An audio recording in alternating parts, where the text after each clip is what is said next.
డివిజన్లు మరియు అంగరంగ వైభవంగా సీత మమతారెడ్డి గారి ఆధ్వర్యంలో మరి వినయనగర్ కాలనీ వినాయక మండపం దగ్గర నుంచి వినాయకుడి గుడి నుంచి లక్ష్మీనగర్ కాలనీ పూర్ణోదయ కాలనీ నుంచి Vinayanagar colony Subrahmanya colony Shankeshwar Bazar Saraswati Nagar Singareni colony మరి భావనగర్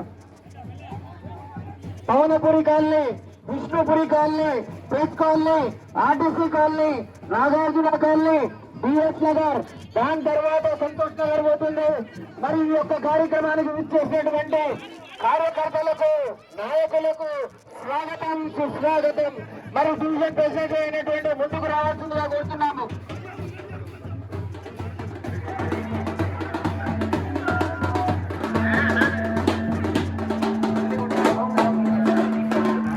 గత 40 సంవత్సరాలుగా హైదరాబాద్ పార్లమెంటులో కుటుంబ పాలనను ప్రోత్సహిస్తూ మజ్లిస్ మతోన్మాద శక్తులతో ఒక మతమే ఎజెండాగా పార్టీని నడిపించుకుంటూ దేశాన్ని రగిలిస్తూ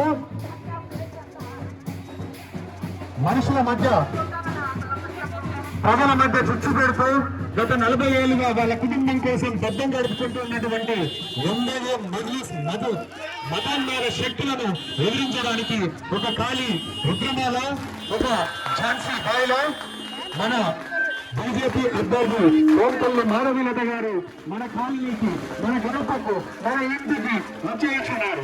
అందరూ కూడా మాధవీలత మేడంను ఆశీర్వదించి భారతీయ జనతా పార్టీని ఓటు వేస్తూ అత్యంత మెజారిటీతో గెలిపించి మనకు పట్టినటువంటి చీడ, మనకు పట్టినటువంటి వైరస్, మనకు పట్టిన దరిద్రాన్ని పూర్తి స్థాయిలో రూపమేపాల్సిందిగా ఓటర్ మహాశైలను కోరుకుంటున్నాం. మజ్లిస్ పార్టీకి భారతదేశంలో ఏ పార్టీకైనా మజ్లిస్ పార్టీకి తప్పితే ఏ పార్టీకి కూడా